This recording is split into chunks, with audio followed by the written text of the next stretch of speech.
जब मेरी शादी हुई थी तो उस समय मेरी उम्र 30 साल थी। ऐसा नहीं कि लड़के नहीं मिल रहे थे, काफ़ी लड़के मिले, लेकिन कुछ ने मुझे रिजेक्ट कर दिया और कुछ को मैंने। 30 की उम्र होते होते जवानी भी ढलने लगी थी और किसी भी कीमत में कोई लड़का शादी करता तो उसकी उम्र 30 साल से ज़्यादा होती। बनारस के अच्छे परिवार में शादी हुई। मेरे पति पढ़े लिखे और एक स्कूल में टीचर थे। हमारे बीच प्यार था। उनका पढ़ा लिखा होना और मेरा सिर्फ 12 पास होना कभी हमारे बीच नहीं आया। चूँकि मेरा ससुराल में परिवार काफ़ी बड़ा था तो सास ससुर ननद सभी थे।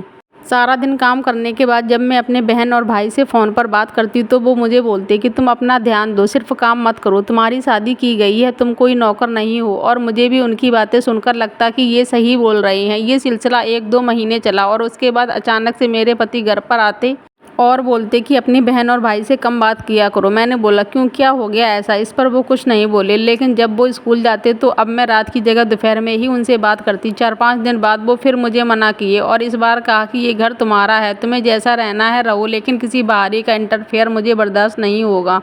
जब मैंने अगले दिन ये बात अपने भाई और बहन को बताई तो वो भड़क गई और बोले तुम बोलो तो अभी घर आके उन्हें बताते हैं। काफ़ी भला बुरा बोला, यहाँ तक बोला कि तुम्हें कोई दिक्कत है तो आ जाओ यहाँ वापस। अगली सुबह पति ने मुझसे मेरा फ़ोन ले लिया और बोला आज के बाद तुम अपने मायके वालों से बात नहीं करोगी।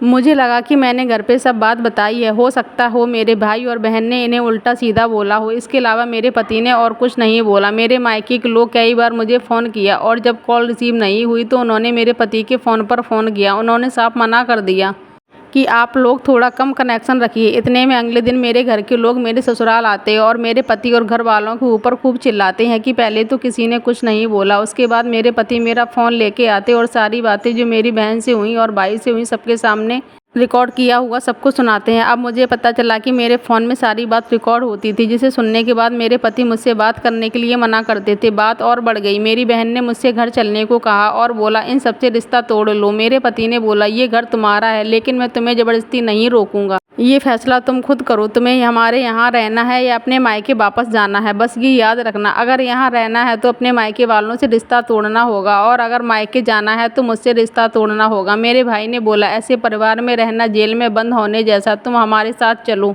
इससे अच्छे घर तुम्हारी शादी होगी। मुझे भी लगा अभी सिर्फ 6 महीना हुआ और ये स्थिति है, आगे पता नहीं क्या हो। मैं अपनी बहन और भाई के साथ मायके वापस आ गई। कुछ समय बाद मेरे पति ने तलाक के लिए अर्जी दे दी। मैं अंदर से डर गई और सोचा एक बार फिर से मौका दिया जाए, लेकिन तभी मेरी बहनों ने मुझे मना कर दिया और तलाक के साथ ये मांग रखने को कहा कि शादी में लगे सारे गहने दें और जो पैसे खर्च चुके हैं वो दें। मेरे पति ने तुरंत ही शादी के सारे गहने दिए, साथ में एंगेजमेंट की रिंग भी लौटा दी और 2 सप्ताह में जितने पैसे खर्च हुए थे उससे ज़्यादा लौटा दिए और तलाक का प्रोसेस शुरू हुआ और हमारा तलाक हो गया। उसके 2 साल बाद उनकी दूसरी शादी हो गई और वो अपनी शादी में आगे बढ़ गई। इस बात को हुए 10 साल का समय बीत गया और मेरी उम्र अब 40 साल हो गई है। मेरे पति ने कभी मुझसे ऊंची आवाज़ में बात नहीं की, ना ही किसी और चीज़ की कमी होने दी। आज पीछे मुड़कर देखती हूँ तो लगता है कि मेरी बहन और मेरे भाई मुझे गलत बातें सिखाते थे, इसलिए मेरा तलाक हो गया और मैं अकेली रह गई। अगर मैं अपना दिमाग भी लगाती तो ये नौबत ना आती। मुझे हर बात अपने मायके में नहीं बतानी चाहिए थी। मेरे पति मुझसे बस ये उम्मीद रखते थे कि मैं घर तोड़ने का काम ना करूं। आखिरी बार भी उन्होंने मुझे ऑफ़र दिया था, पर मैंने अपनी मूर्खता से उसे ठुकराकर उनके आत्मसम्मान को ठेस पहुंचा दी थी।